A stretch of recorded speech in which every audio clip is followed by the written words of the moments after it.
ආදරණීය හිතවතුනේ හැමෝටම ආයුබෝවන් ජය වේවා කියලා හදවතින්ම ප්‍රාර්ථනා කරනවා. රටවිරුව ලස්සන නමක් ලස්සන තනතුරක් මහා ලොකු දේවල් ටිකක් කරනවා. උඹලා අපි තමයි රටට විනිමය වැඩිපුරම ගෙනියන්නේ අවුරුද්දකට සැරයක්. ඩොලර් ගේන ඩොලර් රුල්පත රටවිරුව අපිව නිකන් අතරමං කරලා දාපු යෝන් එක්ක අපි ජීවත් වෙන්නේ. අපි දන්නවා කොහොමද මේ මිනිසුන්ට සලකන්නේ කියලා. හොඳට මතක තියාගන්න. ඔයාට පාස්පෝර්ට් එක අතට දීලා ටිකට් එක අතට දීලා ලස්සනට ලංකාවෙන් එවනවා මේ රටවල් වලට. ඊට පස්සේ කද්දම්මා පාස්පෝර්ට් එකෙන් නැත්නම් එයාපෝට් එකෙන් මෙහාට එනකොට කද්දම්මා මැද පෙරදිග රටවල් වලට ඇවිල්ලා විඳින්න තියෙන නොමනා දුක් ටික විඳිනවා. වෙන්න තියෙන හැම අකරතැබ්බයක්ම බොහෝ දෙනෙක්ට වෙනවා. අතලොස්සක් බේරෙනවා. එහෙමත් කෙනෙකුට තමයි 99.9යි. එක්කෙනෙකුට යන්තම් හරි හොඳට සැනසීමෙන් රස්සාව කරන් යන්න පුළුවන් තනක් හම්බ වෙනවා. ඔයාලා කොහොම කිව්වත් මේ කතාවට වට එකඟ වෙන්නත් වෙනවා. ඔයාලට ඔය ඒජන්සි කාරෝ කට්ටිය වට කරගෙන අපි දෙනවා මෙච්චරක් කියලා දුන්නේ ඒවා හම්බ වෙච්ච කට්ටිය ඉන්නද? කීප දෙනෙක් ඉන්නවනම් මට පොඩ්ඩක් කමෙන්ට් එකකුත් දාගෙන යන්න. ඔය හීන බලාපොරොත්තු ගොඩක් එක්ක එන්නේ. දරුවට උගන්න ගන්න මහත්යට මොන හරි දෙයක් රස්සාවකට නැත්නම් මොකක් හරි ව්‍යාපාරයක් පටන් ගන්න මොන හරි දෙයක් කටයුත්තක් කරගන්න. ගේ හදා ගන්න. නැත්නම් වාහනයක් ගන්න. ඔය වගේ හීන ගොඩාක් අරගෙන අපේ අම්මලා අක්කලා නංගිලා එනවා. විශේෂයෙන් මම මේ කතා කරන්නේ කාන්තා පාර්ශවය ගැන. මොකද වැඩිපුරම අකරතැබ්බට වෙන්නේ අපේ අම්මලා අක්කලා නංගිලාට නිසාම. සෞදි අරාබියට එන්න එපා කියලා මම වීඩියෝ එකක් දැම්මට පස්සේ සමහරු මට බැනලා දාලා තිබ්බා. සෞදි අරාබියට මොකටද එන්න එපා කියන්නේ? අපි ජීවත් වෙන්නේ ඕකෙන්නේ අරකෙන්නේ මේකෙන්නේ කිලිවල. හරි. ඔව්.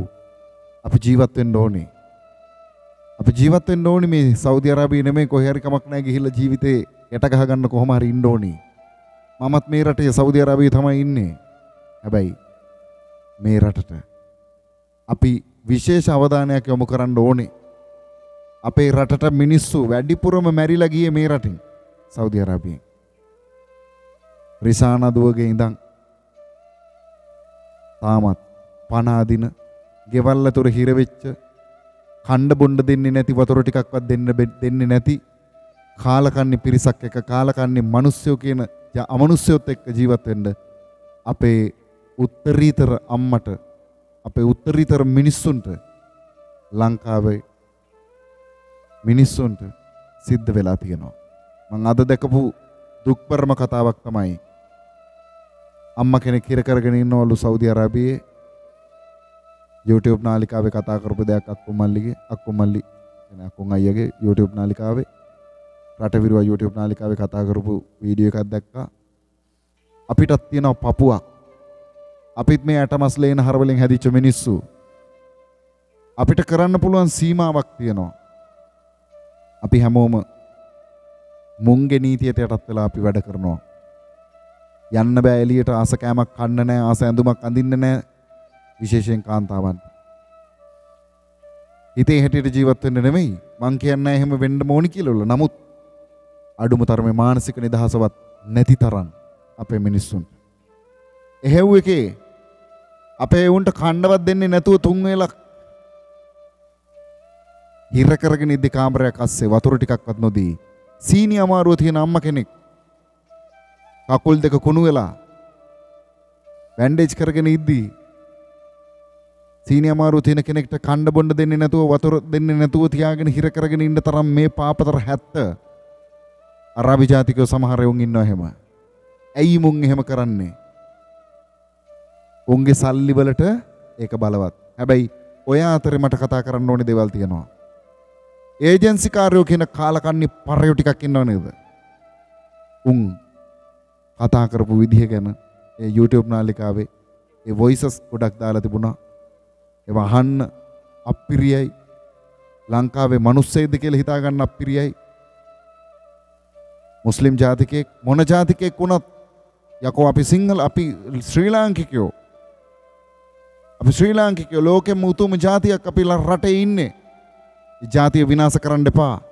අපේ ජාතිය විනාශ කරන්න එපා. ඉල්ලීමක් කරන්න මේක. බලන මිනිස්සු බලයි. බණින මිනිස්සු බණී. අහන් ඉන්න පුළුවන් මිනිස්සු අහගෙන ඉදී. කොච්චර කෑ ගහලා කිව්වත් අපි අපේ මිනිස්සුන්ට අවඩක් වෙන්න දෙන්න එපා. අපේ මිනිස්සුන්ට ආදරය කරපල්ලා. තොපේ සල්ලි වලට වඩා මනුස්සකම රඳා පවතින දේවල් කරපල්ලා. ඒ අම්මට තව දවස් ගානයි තියෙන්නේ. ඩේටා පැකේජ් එකත් ඉවර වෙලාලු. පවු නැද්දෝයි? තොපිට හිතක් පපුවක් නැද්ද? අඩුම තරමේ ඔය එම්බසි වල ඉන්න මහ පුටු වල වාඩි වෙලා ඉන්න පුටු රත් කර කර ඉන්නේ උන්ටවත් මතක නැද්ද මේක පොඩ්ඩක් බලන්න ඕනි කියලා වල හිතෙන්නේ නැද්ද බං? බල මොන જાතියක්ද? බල මිනිස්සයෝද? කෙනෙකුට අකරතැබ්බයක් මොනවා හරි දෙයක් වුණාම පිහිට වෙන්න තමයි රටක තානාපති කාර්යාලයක් තියෙන්නේ. නැත්තම් උඹලට කකා බිබී ඇවිදින්න නෙමෙයි මේව හදලා තියෙන්නේ. විනෝද වෙන්න නෙමෙයි මේවට ඇවිල්ලා. උඹලගේ රස්සාව ඒක. අපේ මිනිස්සුන්ව පරිස්සම් කරගන්නේ. අපේ ජාතිය